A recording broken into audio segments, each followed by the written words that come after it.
और यहाँ हम पढ़ाई कहाँ पढ़ रहे हैं? हम संगम युगी शूटिंग काल में पढ़ाई पढ़ रहे हैं, जहाँ 5000 वर्ष के ब्रॉड ड्रामा की शूटिंग होती है, जहाँ भगवान स्वयं गीता ज्ञान देते हैं और गीता ज्ञान देकर इस सृष्टि में महाभारत युद्ध कराते हैं।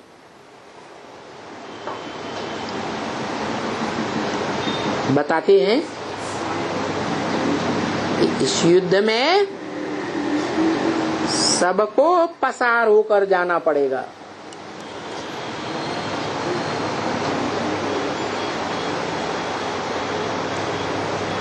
ऐसी कोई आत्मा नहीं होगी जो इस युद्ध से क्रॉस करके आगे न बढ़े। तो बताया मुरली ब्रह्म वाक्य में, gateway to heaven is Mahabharata. स्वर्ग का गेट महाभारत युद्ध है। स्वर्ग में जाना है तो किस गेट से जाना पड़ेगा? महाभारत युद्ध से पसार होना पड़ेगा। ये सत्य असत्य की लड़ाई है। क्या? धर्म और अधर्म का युद्ध है। दुनिया में अनेक प्रकार के जब धर्म फैल जाते हैं धर्म पिताओं के द्वारा, तब भगवान आकर गीता ज्ञान सुनाते हैं। सर्वधर्मान परित्यज्य, क्या? सब धर्मों को त्याग दे। तो सब धर्म कलयुग के अंत में होते हैं या द्वापर के अंत में होते हैं? उन शास्त्रकारों को तो बेचारों को पता ही नहीं है। क्या? उन्होंने तो समझ लिया कि द्वापर के अंत में महाभारत युद्ध हुआ और भगवान कृष्ण 16 कला संपूर्ण द्वापर के अंत में आ गए। बेचारे शास्त्रकार यही भूल गए कि हम विकारी मनुष्य हैं। विकारी मनुष्यों की बुद्धि विकारी होती है। विकारी बुद्धि बार बार भूल करती है। मनुष्य से ही भूल होती है या देवताओं से? तो बेचारे शास्त्रकार मनुष्य भूल गए कि शास्त्रों में तो लिखा है पहले ही सतयुग 16 कला संपूर्ण को जन्म देता है, त्रेता 14 कला को जन्म देता है और द्वापर ज्यादा से ज्यादा 8 कला वालों को जन्म देता है। और तब से तेजी से कलाएं गिरती हैं, क्योंकि कर्म इंद्रियों से कर्म करने लग पड़ते हैं। जो ब्रह्म वाक्य है मुरली में कि मनसा में भले संकल्प आए, विकल्प आए, बुरे विचार आए, लेकिन कर्म इंद्रियों से गलत काम नहीं करना है। श्रीमत के बरखिलाफ कोई काम नहीं करना है। तो द्वैतवादी युग में कर्मेंद्रियों से भी कर्म करने लग पड़ते हैं और बड़ी तेजी से नीचे गिरते हैं, पतित बनते हैं। दुनिया के सभी मनुष्य मात्र तेजी से पतित बनते हैं। तो बताया इस पतन को कोई अंतिम चरम सीमा भी होती होगी या नहीं है? इस पतन की भी एक अंतिम सीमा है। वो अंतिम सीमा आने से पहले ही वो आत्माओं का बाप इस मनुष्य सृष्टि में आ जाता है। क्या आ जाता है? या दुनिया में जैसे बच्चा आ जाता है जन्म लेकर, ऐसे आ जाता है प्रत्यक्ष रूप में या गुप्त रूप में आता है? दुनिया में भी बच्चा पहले गर्भ में, फिर गर्भ जब परिपक्व बनता है, बाप का डाला हुआ जो सूक्ष्म बीज है वो धरणी रूपी माता में आकर के जब भ्रूण बनता है, भ्रूण से पिंड बनता है शरीर का, हाथ पांव वाला, तो निर्जीव होता है या चैतन्य होता है? निर्जीव होता है। बाद में उसमें आत्मा प्रवेश करती है। तो ये परंपरा भगवान आकर के डालते हैं। जब आते हैं तो अहम बीज प्रतपिता, मैं ज्ञान का बीज बोने वाला पिता हूँ।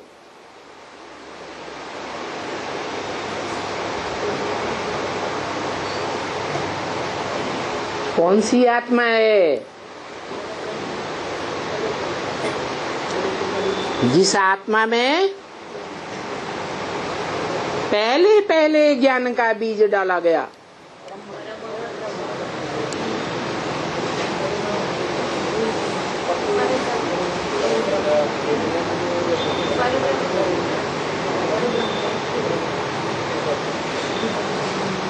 जिसका नाम परम माने बड़ी, ब्रह्म माने बड़ी ते बड़ी माँ।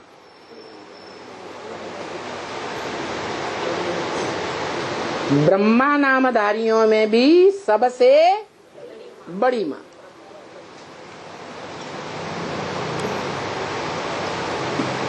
तो बाप भी कैसा होगा? है बाप भी कैसा पुरुष होगा? परम ब्रह्म बड़ी ते बड़ी माँ, बड़े ते बड़ी माँ का रूप है कार्य करने के आधार पर। क्योंकि शास्त्रों में काम के आधार पर नाम पढ़ते हैं। इसकी शुरुआत भी वो बापों का बाप आकर करता है। बोलता है मैं जिस तन में भी आऊंगा उसका नाम ब्रह्म रखता हूं। तो जिससे पहले नंबर में आऊंगा वो बड़े से बड़ी माँ हो गई। दुनिया में भी क्या होता है, खास भारत में देख लो। ब्रह्म वाक्य है मुरली में,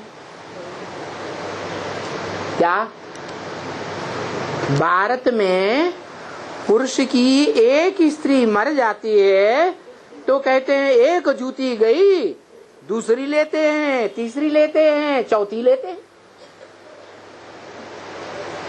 है? ऐसे करते हैं या नहीं करते? लेकिन मान ज्यादा कौन सी माता के बच्चों का होता है? जो पहले नंबर की माता होती है उसका मान शान ज्यादा होता है। तो ये परंपरा किसने डाली है? आत्माओं के बाप ने आकर ये परंपरा डाली। जैसे ब्रह्मा पुरुष दादा लेखराज, उसमें भी प्रवेश किया सन 47 में, तो क्या नाम रखा? ब्रह्मा नाम रखा। परंतु वो तो बाद वाला ब्रह्मा या आदि वाला ब्रह्मा है? वो तो बाद वाला ब्रह्मा है, आदि वाला तो नहीं है। तो आदि वाला जो ब्रह्मा है, जो शास्त्रों में गाया हुआ है, गुरुर् ब्रह्मा गुरुर् विष्णु गुरुर्देवो महेश्वर गुरु साक्षात परम ब्रह्म तस्मै श्री गुरुवे नमः।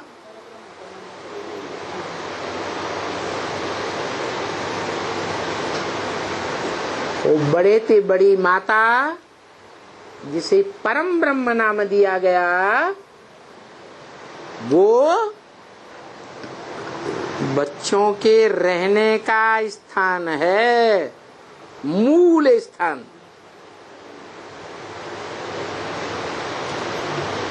है। बाप बीज डालता है, जितने बार भी बीज डालेगा तो आधार माता ही बनती है ना। कौन बनता है? माता आधार बनती है। तो बच्चों का, परिवार में जो भी बच्चे जन्म लेते हैं, उन सब का मूल स्थान कौन सा हुआ है? माता, पहली माता। बेहद ब्राह्मणों की दुनिया में भी पहली माता परम ब्रह्म, और वो परम ब्रह्म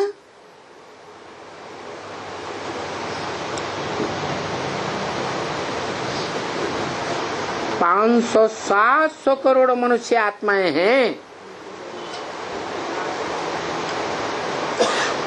उनमें सबकी माता प्रैक्टिकल में या कोई विशेष आत्माओं की माता है? दुनिया में भी ऐसे ही होता है। कोई बाप के परिवार में एक के बाद एक 4 माताएं बनी हो परिवार में, तो जो पहले परिवार की रचना होगी वो ज्यादा पावरफुल होगी ना। क्यों ज्यादा पावरफुल होगी? है? हाँ, क्योंकि सबसे जास्ती लंबे समय का सत्य का सत्व भरा हुआ है। क्या? जिसे हम कहते हैं गॉड इज ट्रुथ। एक भगवान ही सत्य है, एक ही सत्य है।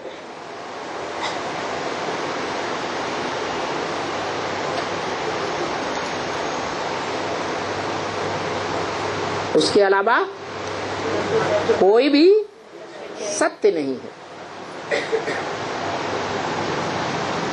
तो इस मनुष्य सृष्टि में भी वो एक ही पुरुष है।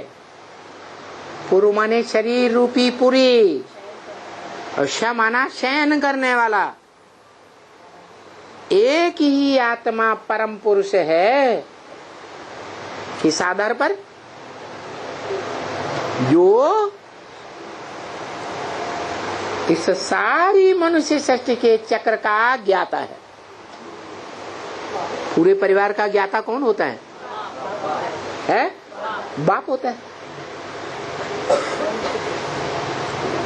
वो आत्माओं का बाप है क्या? देहधारी मनुष्यों का बाप नहीं,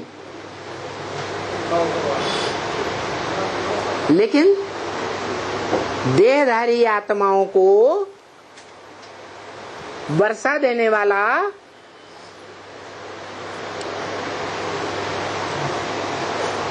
कौन होगा? देहधारी बाप होगा या निराकारी बाप होगा? स्वर्ग का वर्षा देने वाला स्वर्ग साकार होता है या निराकार? स्वर्ग साकार होता है। साकार स्वर्ग का रचयिता साकार होगा या निराकार होगा? साकार होगा। तो मनुष्य सृष्टि का बीज जो हीरो पार्टधारी है, इस मनुष्य सृष्टि रूपी ब्रॉड ड्रामा में ऑलराउंड पार्टधारी है, वो ही स्वर्ग का रचयिता है। क्या है या नहीं है?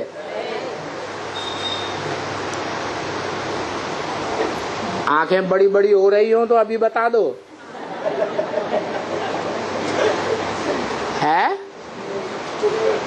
है या नहीं है? है, क्योंकि साकार का रचयिता साकार। घड़ा साकार तो घड़ा बनाने वाला कुम्हार भी साकार। आत्माएं निराकार तो निराकार आत्माओं को निराकारी आत्मा हो इस बात का परिचय देने वाला भी निराकार। उससे पहले तो हम जानते ही नहीं थे कि हम क्या है। तो निराकार से निराकारी वर्षा मिलता, साकार से साकारी स्वर्ग का वर्षा मिलता। लेकिन जो साकारी स्वर्ग का वर्षा देने वाला बाप है मनुष्य सृष्टि का,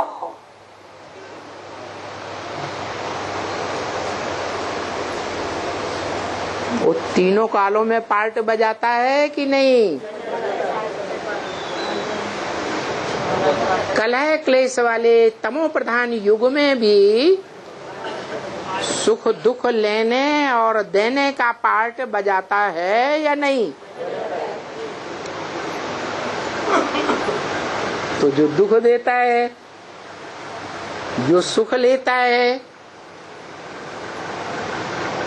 दुख लेता भी है देता भी है, तो दुख लेने और देने के टाइम पर अज्ञानी कहा जाएगा कि ज्ञानी कहा जाएगा? है? अज्ञान से दुख और ज्ञान से सुख होता है। तो जो अज्ञानी है मनुष्य सृष्टि का बीज बाप,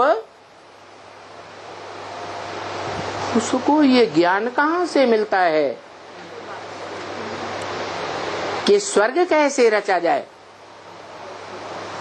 अगर वो पहले से ही उसमें ज्ञान होता तो 84 के चक्र में पहले ही स्वर्ग बना देता। बना देता है? बनाता है? नहीं बनाता। तो सवाल है कैसे बनाता है? कौन उसे रास्ता बताता है?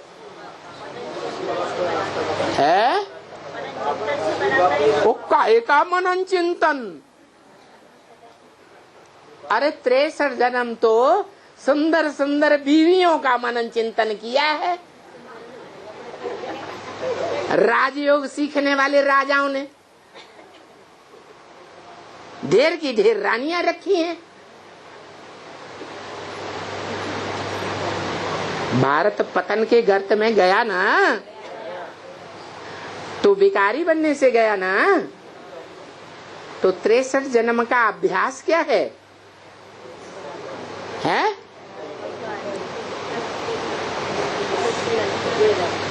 भिखारी बना, अज्ञानी बनाना, तो वो ज्ञान कौन देता है उसे? जो स्वर्ग का रचयिता दूसरे धर्म वाले भी गाते हैं, हेवनली गॉडफादर। हेवन को वर्षा, हेवन का वर्षा देने वाला फादर। फादर तो तभी होता है जब वर्षा दे।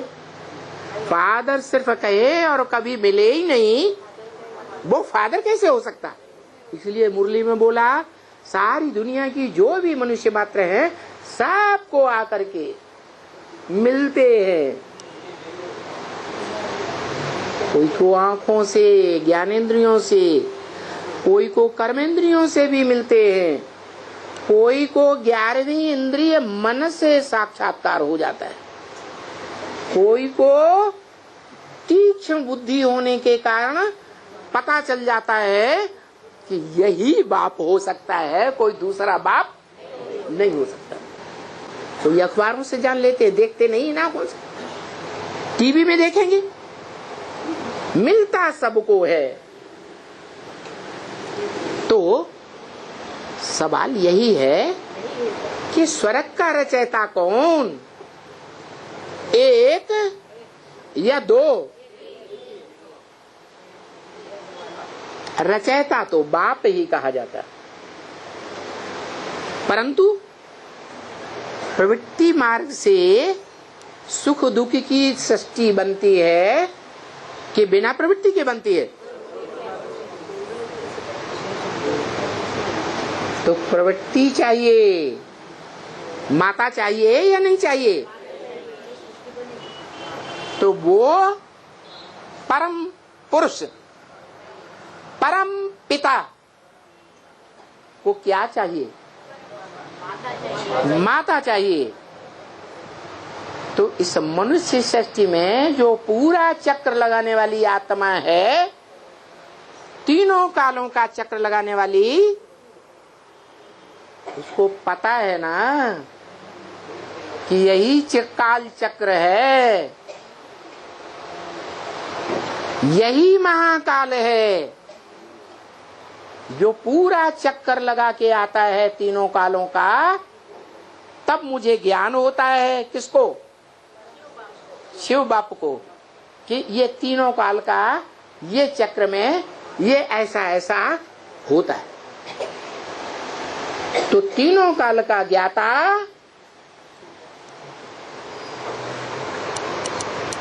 महाकाल को जानता है या नहीं जानता? जो महाकाल रुद्र कहा जाता है, जिस रुद्र के द्वारा अविनाशी रुद्र ज्ञान यज्ञ की शुरुआत होती है। कैसा ज्ञान यज्ञ? विनाश नहीं होता।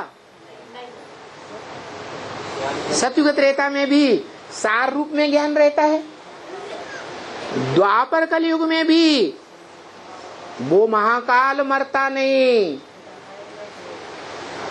वो द्वापर के आदि में जो वेद लिखे तो वेद व्यास कहा जाता। वेदों में भी पहले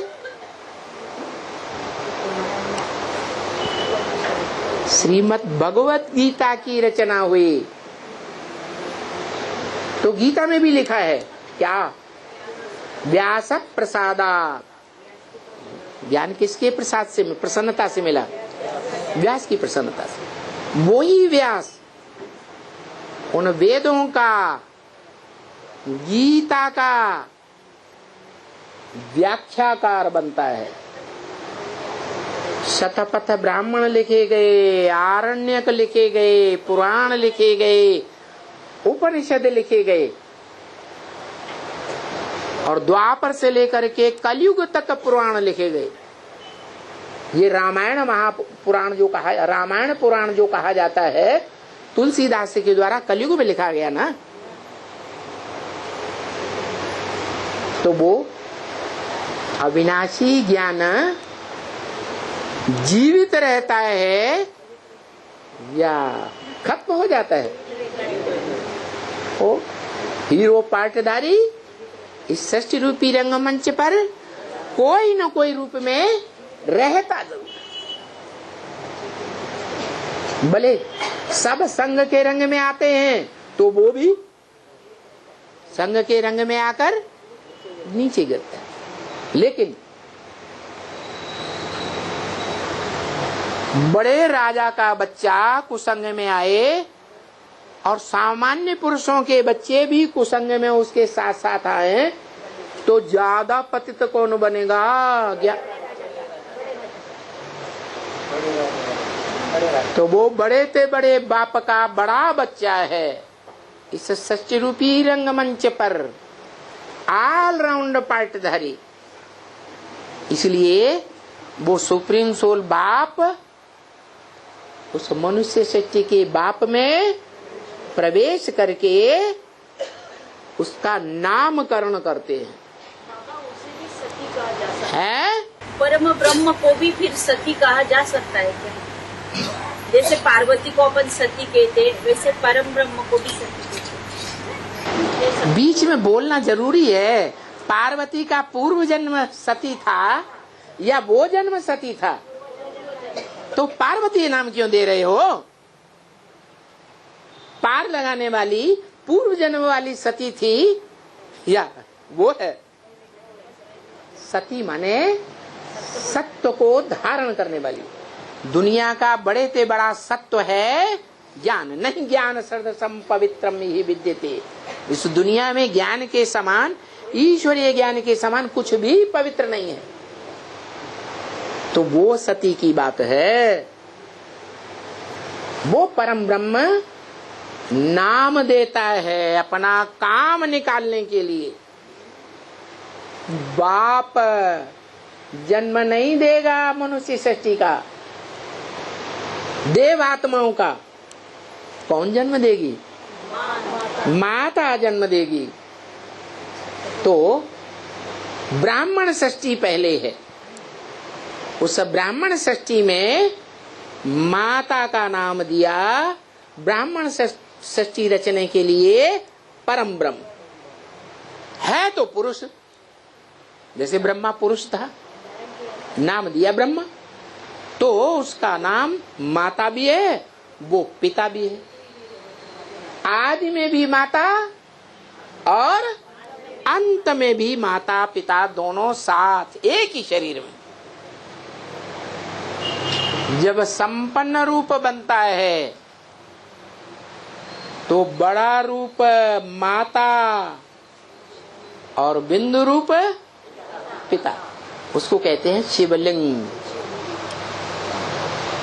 ओम शांति।